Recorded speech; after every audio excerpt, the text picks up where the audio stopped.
Le 7-9-30 sur France Inter. Géopolitique, bonjour Jean-Marc Four. Bonjour à tous. Joe Biden a donc annoncé hier sa candidature pour un deuxième mandat dans 18 mois.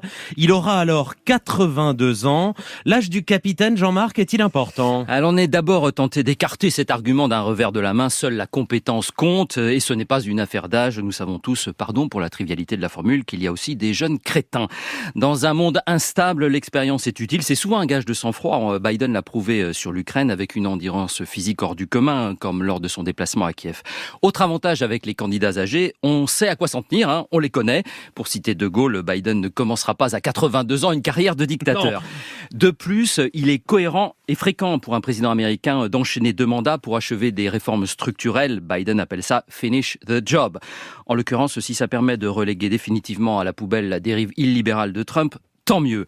Bref, évitons l'absurdité du jeunisme parce que l'argument peut très bien se renverser comme l'avait fait le septuagénaire Ronald Reagan en 1984. Avec habileté, il avait asséné à son opposant quinquagénaire Walter Mondale « Je ne vais pas exploiter la jeunesse et l'inexpérience de mon adversaire ». Mais je sens que vous avez quand même un doute, Jean-Marc. 86 ans. Biden, en cas de réélection, aura 86 ans en fin de mandat. C'est sans précédent. Ce n'est pas à faire injure aux octogénaires que de le dire. Le risque d'altération de la santé existe, physique et mentale.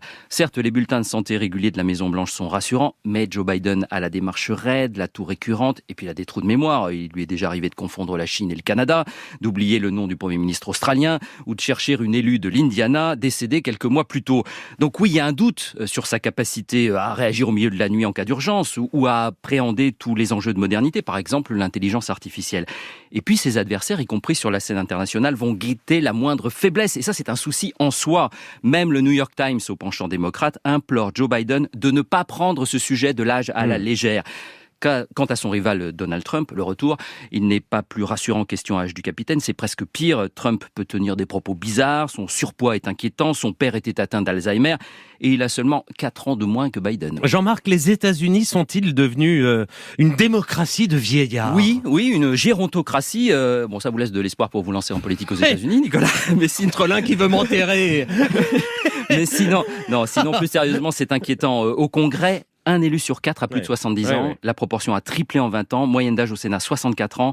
De nombreux ténors ont plus de 80 ans. Chuck Grassley, Mitch McConnell, Dianne Feinstein. Conséquence en grande partie de la non-limitation du nombre de mandats. La retraite connaît pas. Et puis, qui dit gérontocratie, dit domination de mâles blancs, peu de femmes, peu de minorités de couleur. Les États-Unis ne sont plus ce pays où le renouvellement du personnel politique était une marque de fabrique, où les présidents étaient des cadras ou des quinquas. Kennedy, Nixon, Clinton, Obama, j'en passe. Certes, il y en a d'autres dans le monde, des chefs d'État très âgés, mais ce ne sont pas précisément des apôtres de la liberté, du Camerounais Biya, 90 ans, au Saoudien Salman, 87.